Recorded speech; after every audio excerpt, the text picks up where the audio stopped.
You made a decision, not just a wish, not just a hope you're half embarrassed to say out loud. An actual decision. A quiet knowing inside you that said, this is mine.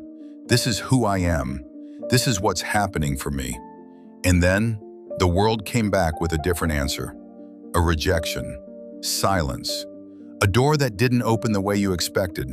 Someone who didn't respond the way you thought they would. A number that didn't move. A day that went exactly the opposite of what you had decided. And now you're standing here wondering, did I get it wrong? Am I fooling myself? Was I ever right to begin with? This video is for that moment. That exact moment right there. Because here's what most people do when outer reality contradicts their inner decision. They let the outer world win. They say, I guess reality is telling me something. They treat the setback as evidence, as proof that what they believed was never true. And that one move, that single surrender, is what keeps them stuck. Not the rejection, not the silence, not the setback, the surrender to it. So before we go any further, let's be very clear about what an assumption actually is, because most people confuse it with something else entirely.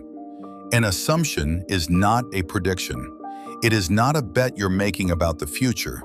It is a decision about reality, a statement about what is already true inside you, regardless of what the outside looks like yet. When you hold an assumption, a real one, you are not saying, I hope this happens. You are saying, this is already done on the inside. The outside just hasn't caught up yet. Now here's where most people get tripped up. They confuse holding an assumption with denial. And this is a critical distinction, so stay with me here. Denial says, that didn't happen. Denial looks at the rejection email and says, I'm not going to think about that. Denial flinches from the fact. It pretends. It suppresses. And denial is fragile because the moment reality presses hard enough, it cracks. Assumption says something completely different. Assumption says, yes, that happened. That's real. I felt it. And my assumption is still true. You see the difference? Denial needs reality to behave. Assumption doesn't. Denial ignores the facts. Assumption reinterprets their meaning. Denial is running from the evidence. Assumption is standing in front of the evidence and saying, this is not the final word. Assumption doesn't need reality's permission. It doesn't need reality's cooperation. It is not threatened by outer circumstances because it doesn't live in outer circumstances. It lives inside you. And that is exactly what makes it powerful. So how do you actually do this?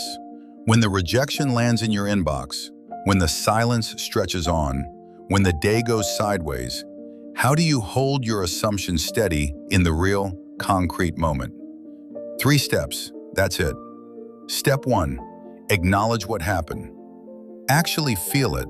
Don't suppress. Don't spiritually bypass.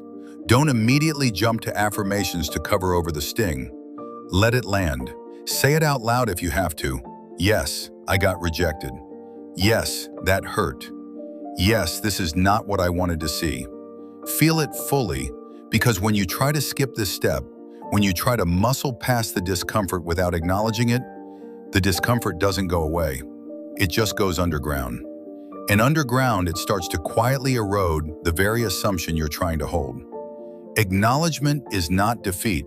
Acknowledgement is honesty. And honesty is the foundation that a real assumption can stand on. Step 2, return to the assumption. On purpose. Deliberately. After you've felt it, and this doesn't have to take long, it can take 60 seconds, you come back. You remind yourself what you've decided. Not frantically, not desperately, steadily. You say, I am the person who gets this. This is mine. This is already done on the inside. The outside hasn't caught up yet, but that's a timing issue, not a truth issue. You don't need to convince yourself. You don't need to feel it intensely. You just need to return to it. Like coming back to your breath in meditation. The assumption is home base. You went out, you felt the hit, and now you come back. Step 3, treat the setback as a test of belief, not proof of failure. This is the reframe that changes everything. When something goes wrong after you've made an inner decision, your first instinct is to read that as a signal from the universe that you were wrong. But what if it's exactly the opposite? What if the setback is not a verdict, but a question? What if it's life asking, do you actually believe what you said you believe? Because right now, when it's uncomfortable and it doesn't look like it, do you still know what you know? Your reaction in that moment, that is the answer. That is the test. And every time you hold your assumption steady under pressure, you're not just enduring, you're strengthening something.